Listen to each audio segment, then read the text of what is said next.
Hey everyone, welcome back to NFL Network. Buckle up, get ready. We have lots to get to. Buckle up. The energy level is going to be high because it's Scott Hanson, who's got really one of the coolest jobs, I think, maybe in all of sports. One of the coolest. Maybe the coolest. I think it might be the coolest. If I wasn't hosting NFL Red Zone, I'd be watching it. The host of NFL Red Zone.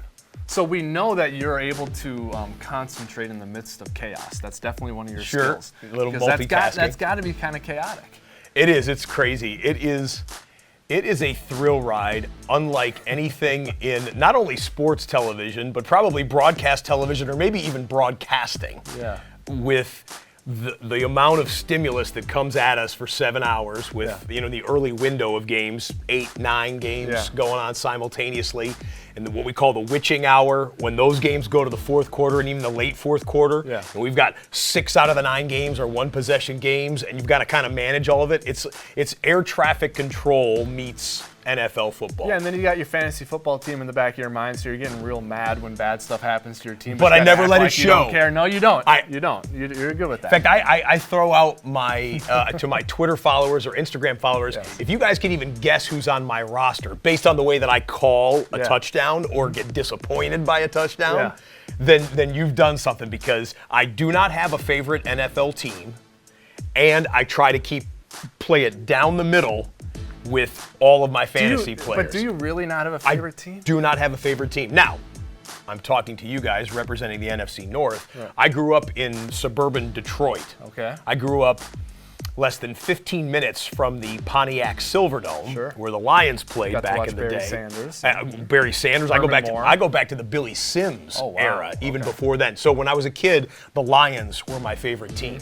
But truth be told, working for the NFL now, and I haven't lived in Michigan in 20-something years, the Lions are one of 32 teams. If they ever win the Super Bowl, if they ever break through and win the Super Bowl, no, I'll be happy for all my high school buddies who still live and die with the Lions, but they're one of 32 to me. All right. So this is the time of year we're getting ready for the draft. Yeah. Do you know who's in charge of the draft? Oh, yes, I do. The Vikings. You guys got a pretty good one in Rick Spielman. Yeah. I've kind of heard that maybe you look like Rick Spielman. Look, if you want me to analyze Rick Spielman's drafts in the last handful of years, I would say you got to start by looking at that jawline, strong jawline, that full, thick head of hair coiffed just in the right way, and the way that he authoritatively rocks his glasses. I would say Rick Spielman's last handful of drafts, in a word, have been handsome. Well, let's stay in the NFC North and talk about this division and the Vikings, because I think you've hit on probably one of the most wide open divisions in the NFL this year. We were just talking to Lindsay Rhodes about that. She agreed. She thinks it's a tough division. Vikings, Bears, Lions, Packers. I think all 4 teams probably will write on their whiteboard a goal for 2019 is to win this division. Well, absolutely. What's going to happen? Absolutely.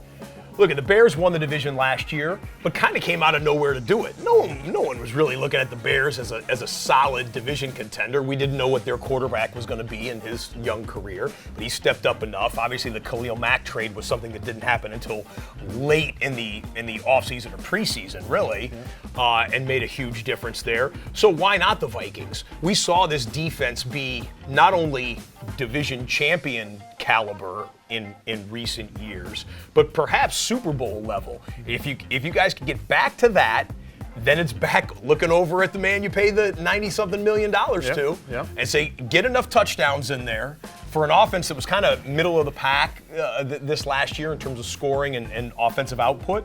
You guys could have something. Get a home playoff game, get 2 home playoff games, and let's see what you got come late January. That reminds me, do you remember what happened in our last home playoff game? No. Where were you when that happened? Well, I think all of the fans by now have seen it, because my phone blew up. Yes. And they blew up because you guys, and I'm looking at your staff out here behind the cameras here, put my reaction from, I was in London, England. Oh, okay. It's in the middle of the night when the evening playoff games in the United States are going on. I had flown over there. The NFL asked me to do something for NFL UK. Okay. So I was in London, England. It's I don't even know what time it was, 3 in the morning, 4 in the morning or whatever. Yeah. We're getting there. We're all kind of tired from having watched the games, and I think it's the middle of the night. My body clock had adjusted for being over in the UK for a little while. And I'm just like, let's just see him get into field goal range. I had no hopes whatsoever. And then after the first 2 plays of that series, first play or 2, Yeah, you probably I'm like, almost give up. they're not even going to get over the 50, let alone get a legitimate shot at a field goal, which I thought was best case scenario. The ball goes in the air. I'm like, he can catch that. And this is like milliseconds going through my mind. He could catch that. He could catch it. He's going to get tackled in bounds. They don't have any timeouts. Get out of bounds. Wait, the last guy just went by him. And I lose my mind. And I'm guessing you're going to cut that video in right about now. Come on. Get out. Oh! Oh! Oh! And that was my reaction, ladies and gentlemen. And it was legitimate. So my phone blows up. The Minnesota Vikings, put it on their social media feed with all the reactions from all the people running around, jumping in their swimming pools in the middle of January. And then I hear from fans, we never knew you were a Vikings fan. Oh, Minnesota's your favorite team. Yeah. All the Red Zone viewers. I'm like, you guys, Minnesota's not my favorite team. I love great football. I root for drama. Yeah. I root for excellence, and I root for, let me see something we've never seen before. And I don't know if you have the whole clip of that. Oh, we do. I don't believe that! After I pop my glasses off, yeah, and I'm looking, I'm like, was that the greatest finish in divisional playoffs history? I'm like running through the encyclopedia of my mind saying, like, can we ever remember something like that at the end of that round that had happened? And man, it was something. It was awesome. It was awesome. And now, the Vikings are trying to get back to that point. But by the way, if I woke up your dogs in the middle of the night with my reaction from that, my apologies. Right. Right. I think Vikings fans are pretty okay with the whole thing. It was a beautiful thing. But now Vikings fans want to get back there. Of course. And as you know, it's a hard place to get back to. Yeah. Can this year's team do it? Absolutely. There is no reason to think that you can't play complementary football, offense, defense, and special teams. Look through the defensive lineup, your starting 11, and your depth. There's not a huge weakness anywhere. Secondary, people are still going to have some questions on, but the front can get after some people. The linebackers, the Anthony Barr re-signing was enormous for you guys. You'll be able to hold people to 20 points a game, maybe take another step, get them back into the teens, which is an elite scoring defense if you're giving up 17, 18, 19 points a game.